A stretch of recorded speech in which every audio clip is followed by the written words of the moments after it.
Hoe doe je die titel opslaan? Hoe ik live ga? Die titel. Titel, oh. Ja, gewoon.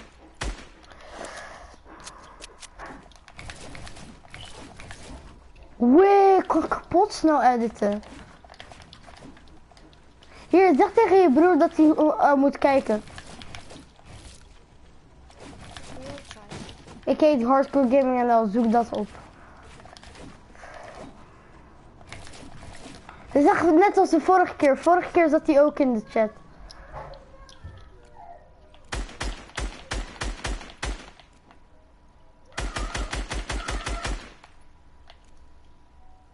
Zeg dat je broer moet kijken. Of moet hij naar je eigen stream kijken? Ja, kijk niet.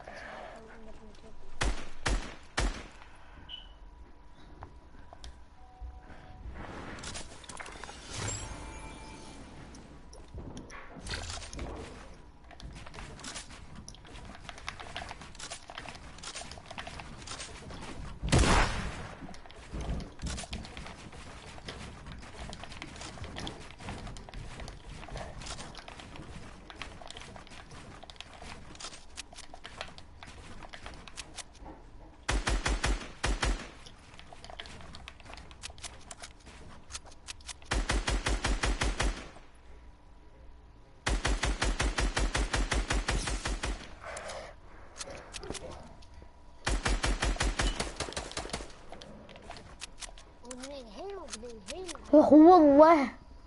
Wallah, hier. Op de grond. Oeh, ik zie je gewoon.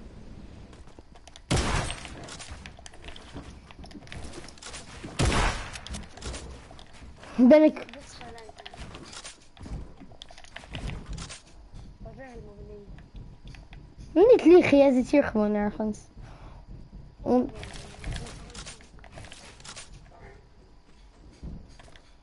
Leugenaar, kadab. Ja, en nu heeft hij high ground door mij. Echt een vieze leugenaar, hè? Ja, dan moest jij niet liegen. Leugenaar. Gaat hij liegen alleen om high ground te krijgen, hè? Dat is echt zielig, hè?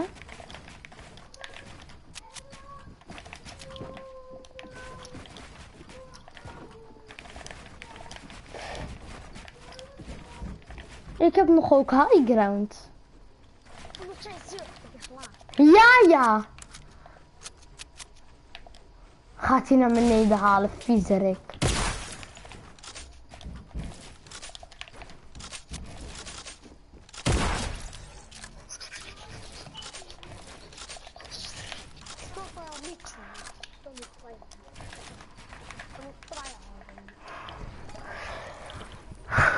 Oké, veel succes.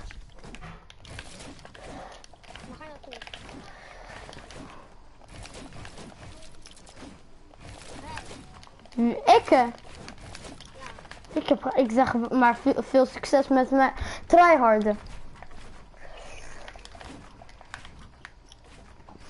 Wacht.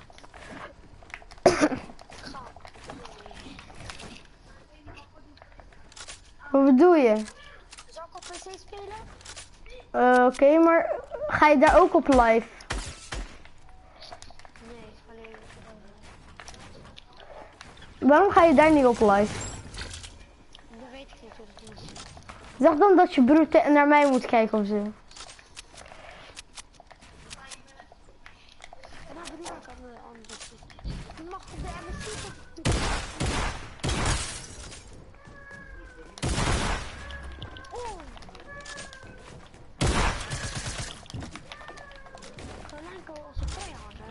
Helemaal, ik ben helemaal beneden.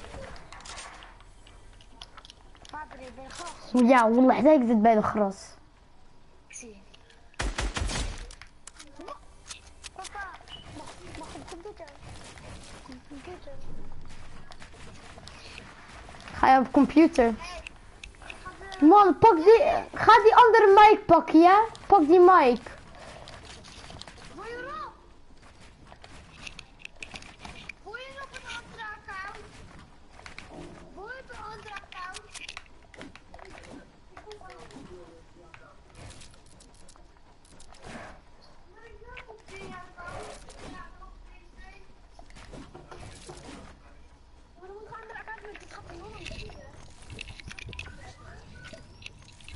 Hallo? Hallo? Ik heb er één. Ja, ik denk dat Ja. ik heb ja, wacht, ik heb er ik heb 4 accounts, maar dan is geen PlayStation dingen, dus PlayStation merken.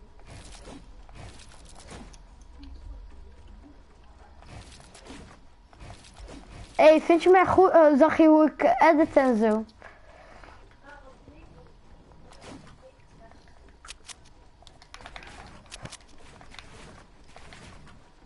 Oké.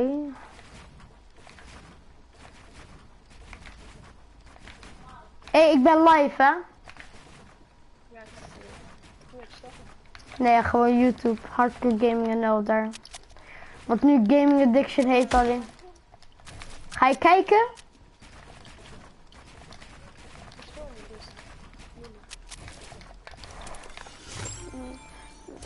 dus. Nee, gewoon kijken hoe ik speel, zo. Dat bedoel ik. Waar ben je? Kom maar, Johan. Man, ik ben 16 AP, jongen. Papa, hij doet echt wat speciaal tussen iconic skin. Alles eigenlijk. Nu heb ik precies gespeeld, want deze account is heel eigenlijk.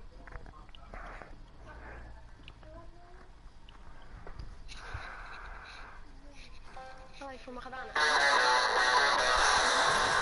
Oké. Maar ja, ik moet respannen.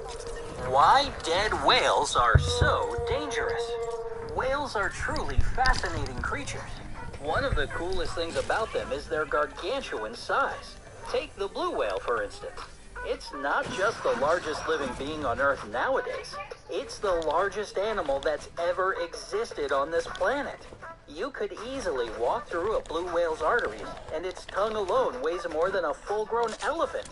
This almost spellbinding fascination explains why a beached whale so easily gathers crowds of onlookers. People don't want to miss out on such a rare opportunity to steal a peek at this giant from up close. If only they knew how incredibly dangerous it is to stand near a dead whale. Today, you're gonna find out exactly why that is. But first, remember to hit that subscribe button to join the bright side of life. We put out new Of nee, videos every ik ben single verkeerd day. begonnen, maar So oké. don't forget to ring that notification bell so that Nee, you hoeft won't niet. miss a Oké, thing. dan. Alright, back to whales. The hazardous thing about dead whales is they tend to, Mag ik editen alsjeblieft, man? yes, you heard that Yeah. right. And when this happens, it's no joke. Een ander accountje. Aha? Uit. Ik ga steeds een ander accountje. Oké. Doei. Ja.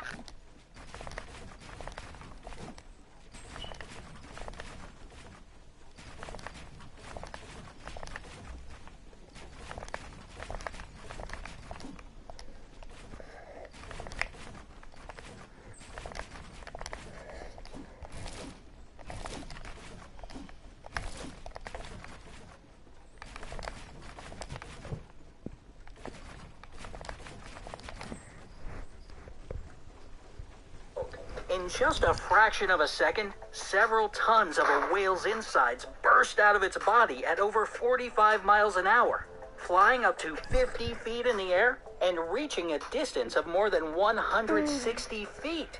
That means innocent bystanders risk not only getting covered with disgusting, vile-smelling goo, but also getting injured by a whale's enormous heavy guts flying out of its body at high speeds. This danger increases tenfold if somebody decides to climb on top of or poke the carcass. In fact, there have been cases of people standing on a beached whale being literally blown into the air. But why exactly do they explode? Well, after a whale dies, its insides start to rot, giving off methane, a highly explosive gas, as a byproduct. This gas accumulates in air pockets until the pressure reaches unsurpassable levels. But methane isn't the only gas that builds up in the body of a dead whale during decomposition. Several other gases are released, and to tell you the truth, they're a lot stinkier than methane. During the process of fermentation, different tissues of a dead body dry out, producing gases like carbon dioxide. During putrefaction, proteins in tissue break down. This not only tot meer dan 300 sfeerlampen.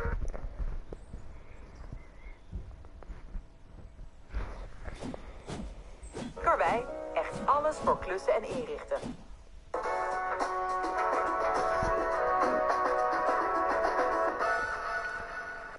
Hi, I'm Kara, and my mom is different. When I was a kid, Mom would take my sister Anne and me to various stores with her and tell us to create a distraction. Knock over a display in another aisle or ask one of the workers tons of questions while she slipped something into her bag. Nothing big, a tube of lipstick, a piece of fruit, a bottle of Tylenol. Because she was our mom, we trusted her. We thought it must be okay for adults to do things like that. She did it in church, too. She'd use Anne and me as a diversion, then steal some coins from the collection basket, or little pieces from the displays around the holidays. Just a little souvenir, she'd say. Let's keep it our secret. One day, a police officer came to talk to my class about fighting crime. He listed crimes you could go to jail for: vandalism, assault, fraud, and stealing. He talked about a thief he'd arrested recently, how that man was rotting in prison now, and how we should all follow the laws so we didn't turn out like him. I knew that's what my mom was, a thief, and I became terrified she'd go to jail. I vowed to protect her secret, no matter what. My mom got worse as I got older. My friends would come over for sleepovers and wait to find their earbuds missing or their jewelry. After a while, kids stopped coming round to my house. I knew from sneaking into my mom's room once that she kept her little souvenirs in a blue velvet box with a glass lid. I'd stare through the glass at all the things that belonged to my friends or to stores around town, knowing that I could never tell anyone where their things went, or my mom would go to jail. One day, in church, around Christmas, I was the last person to take communion. My mom whispered to knock the chalice out of the priest's hand and make it look like an accident. I tried to protest, but my mom kept saying, "Just do it, Kara. Stop being such a baby." So I knocked over the communion handkerchief, and while people scrambled to help clean it up, my mom tried to grab the gold ring on one of the angels in the nativity scene.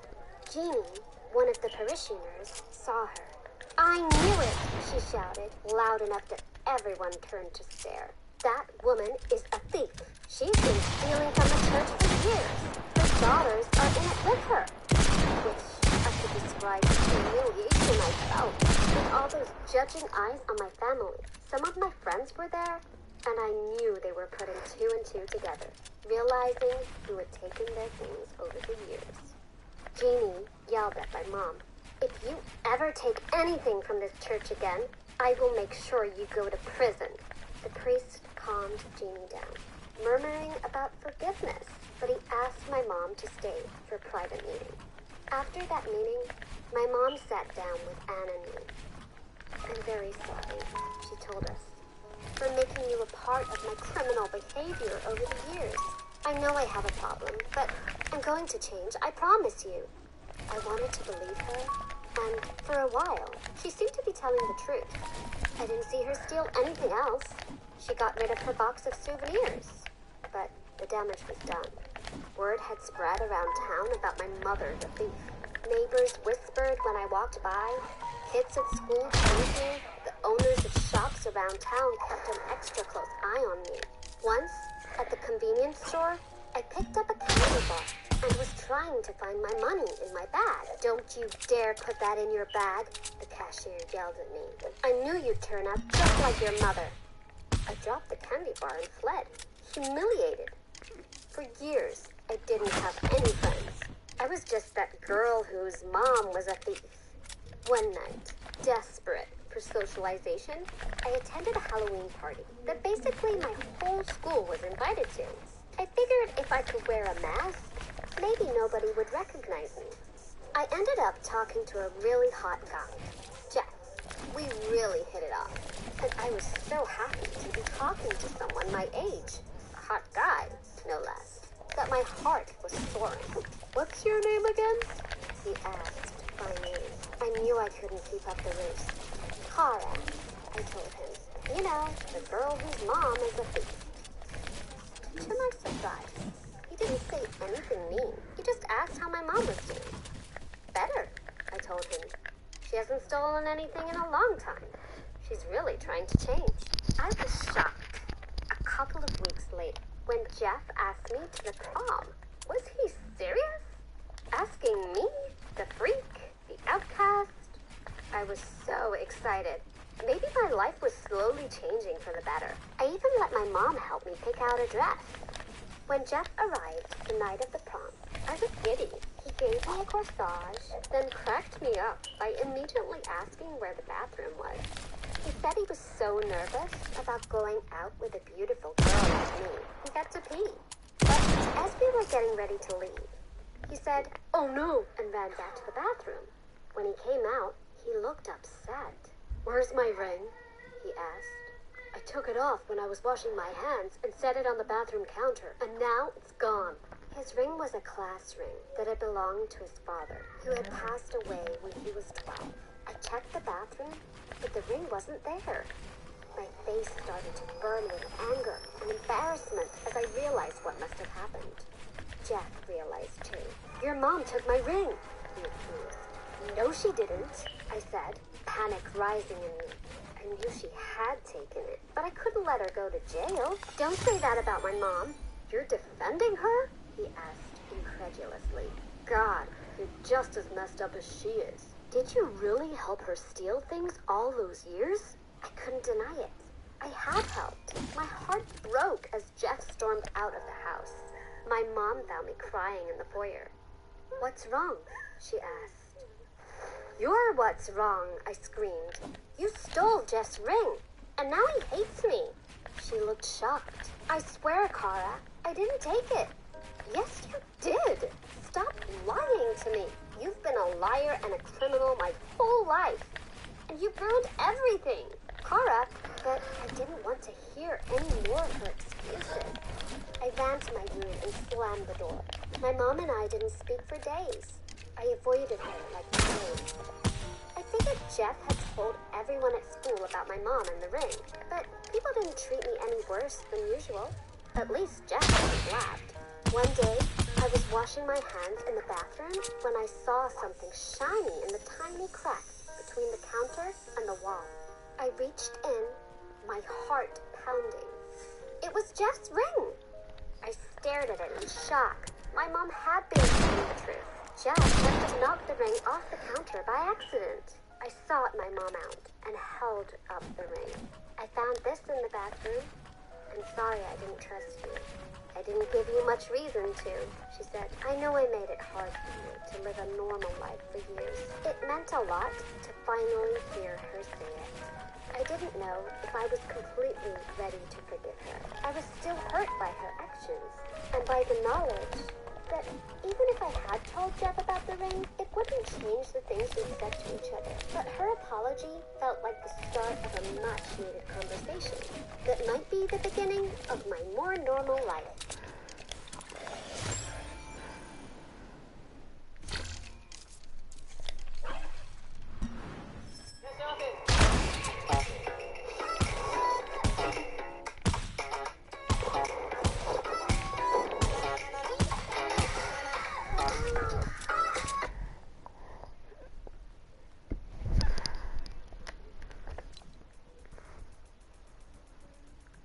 Hi everyone, I'm Jessica, and my story is about how I got betrayed by my hero, my father.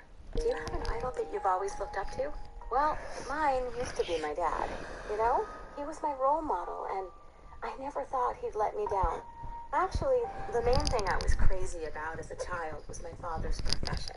He was a lawyer, and my dream was to become one too. He was also involved in charity work and was constantly speaking about it. Lots of people in our town knew that he helped our local nursing home. Do you see it now? My dad was like a Superman, or Robin Hood. He represented justice and power. Can you imagine how proud I was when other children asked me about my father's job? Every time I asked my father why he liked his job, he said that making people happy gives meaning to his life.